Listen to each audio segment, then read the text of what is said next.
We have won all the parliamentary by-elections we've faced. We've won all the mayoral elections we've faced. We beat the Tories in the local government elections, and we recruited 300,000 members to the Labour Party. What about the fact that so many Labour MPs say they can't work with Jeremy Corbyn? Does that worry you? Let's hope he gets rid of him.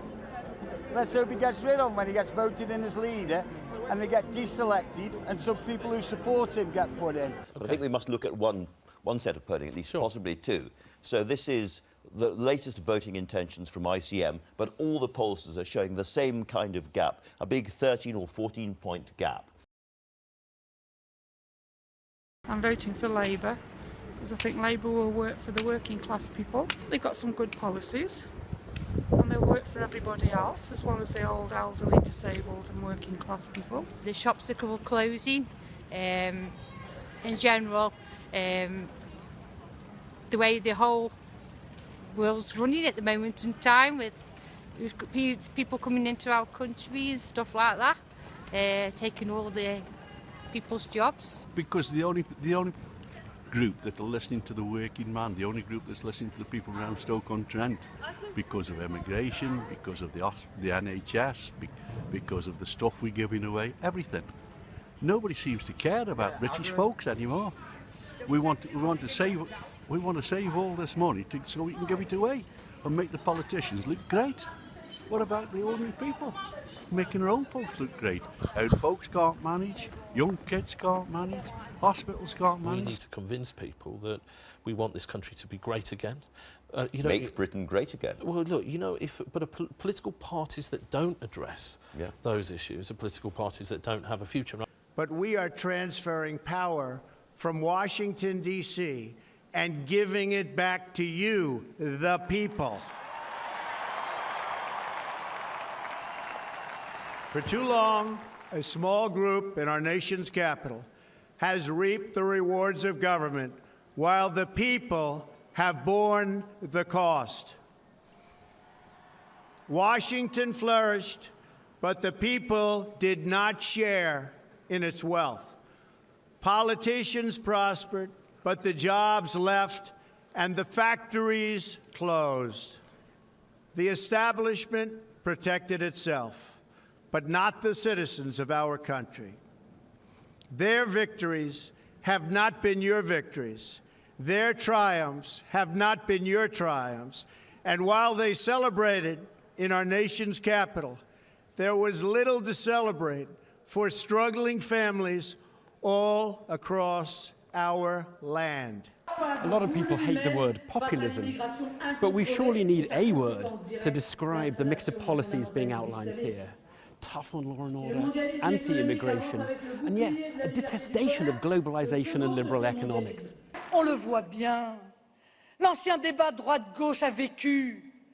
Les primaires ont montré que les débats sur la laïcité ou l'immigration, comme sur la mondialisation ou la dérégulation généralisée, constituaient un clivage fondamental, transversal. Ce clivage n'oppose plus la droite et la gauche, mais les patriotes aux mondialistes. Her message has now been honed to fit a global populist mantra, anti-elite and pro-blue-collar jobs. What are the challenges facing this country? You know, we are seeing now people living in greater insecurity, the downside of globalisation, if you like. Yes. Well, there's a next wave coming, an industrial revolution based around automation that will create greater insecurity. I think if Labour can craft an economic policy and a social policy that addresses those issues, then we can have a very exciting offer at the next general election. You've said that there's an existential crisis facing the party, and I guess this goes back to Labour's history. This party that you love was created by an alliance between the organised, trade unionised working classes on the one hand and kind of intellectuals and thinkers and liberals on the other, and they came together in a slightly strange alliance. And what it seems to a lot of people is that Brexit is breaking that apart. You know, has Britain been able to respond to this massive challenge of the referendum result and the wave of populism that has gone with it?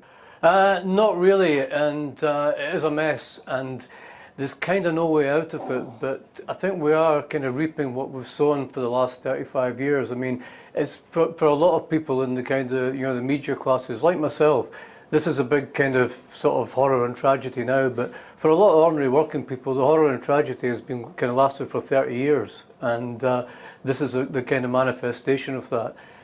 We have to kind of develop a politics that doesn't just transfer all the wealth of a nation, all the wealth of the globe to a very, very narrow elite. And we've failed to do that, and people are protesting, and our system, our creaky, battered old political system just can't cope with these kind of changes.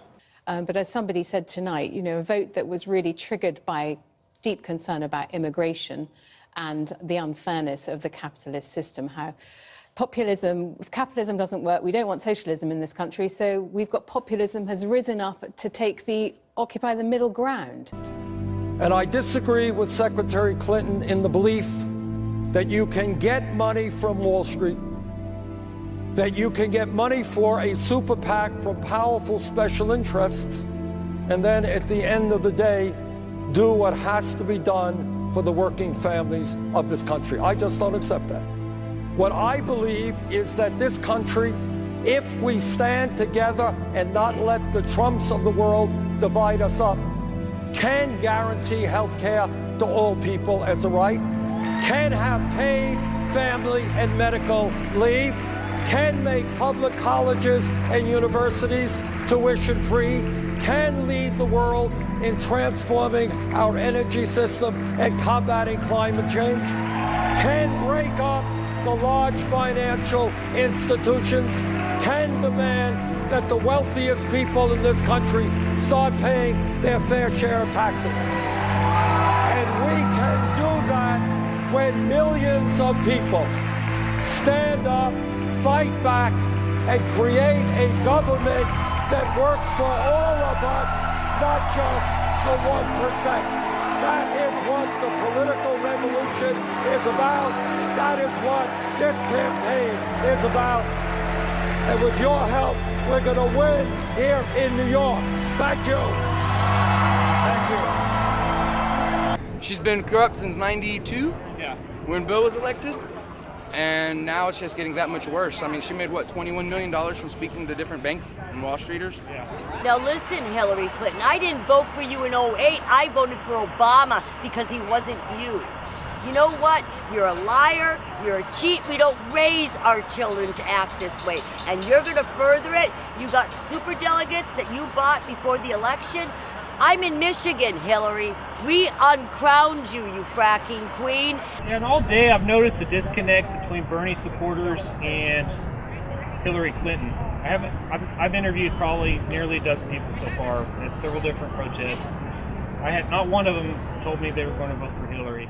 No. I haven't found, the only Hillary supporters I've found here is CNN. I don't trust her. I'm not voting for her. Simple as that. I'm not voting corporation.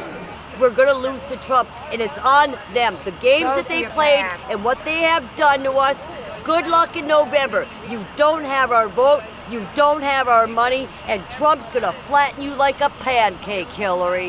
You've got the entire Tory establishment behind you, all the right-wingers, the newspapers, corrupt journalists, MPs who refuse to work with them. Yes, you have. Yes, you have. Yes, you have. Do you feel good about that? He's not a populist. He's not doing a Trump. He is exactly the antithesis of populism. Remember that Jeremy Corbyn took a very principled stance on the Brexit referendum, one that cost him a great deal politically. Populists do not take principled stance. He advocated a Remain vote. He went against Brexit, even though he himself, like I am, is very critical of the European Union. The chances that he will become Prime Minister anytime soon in the United Kingdom are slim, and that is mainly because of the deep divisions within the Labour Party.